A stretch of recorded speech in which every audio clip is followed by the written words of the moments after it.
అది ఏంటన్నది అన్ని ప్రతిదీ 11 గంటలకల్లా చెప్తున్నారు. ఇప్పుడు వచ్చి ఏది చెప్పలేదండి. పక్క చెప్తాను ఏది చెప్పలేదు.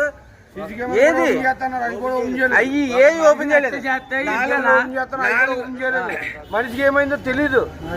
మేము ఎంక్వైరీ చేసుకుని తెలియదు కానీ వాళ్ళు ఎంక్వైరీ మాత్రం చేయలేదు. అసలు ఏం జరిగిందో మాకు తెలీదు.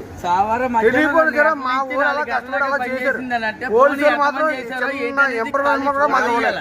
ఇలా జరిగింది ఇలా జరిగిందని కూడా ఎంప్రూవ్మెంట్ కూడా ఇవ్వలేదు. ఫోన్ నెంబర్లు తీసుకున్నారు, అన్ని తీసుకున్నారు, అన్ని చేశారు. కాదు చిన్న ఇన్ఫర్మేషన్ కూడా ఇవ్వలేదు.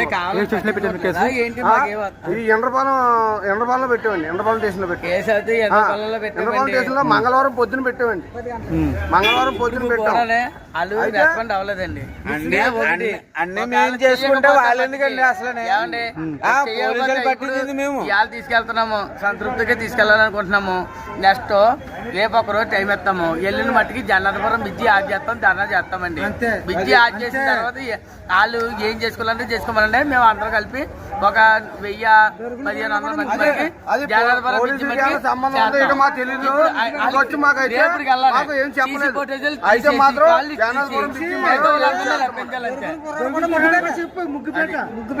దొరికిన కుర్రాలు ఎవరైనా సరే ఎవరైనా పోలీసులు అన్న తర్వాత తీసుకురావాలి. ఏంటంటే రేపటికల్లా టైం ఇచ్చాము. ఎందుకంటే మేము మా ఊరిని సంతృప్తిగా తీసుకెళ్లాలని చెప్పి ఆత్మహత్య మీద మేము అందరూ ఆగితాగి ఎదురు చూస్తున్నాము. కానీ ఏదైనా అందరూ ఉగ్రతగా ఉన్నాము. ఉగ్రతగా ఉన్న దాని మీద మేము ఇప్పుడు తీసుకెళ్తున్నాం అంతే.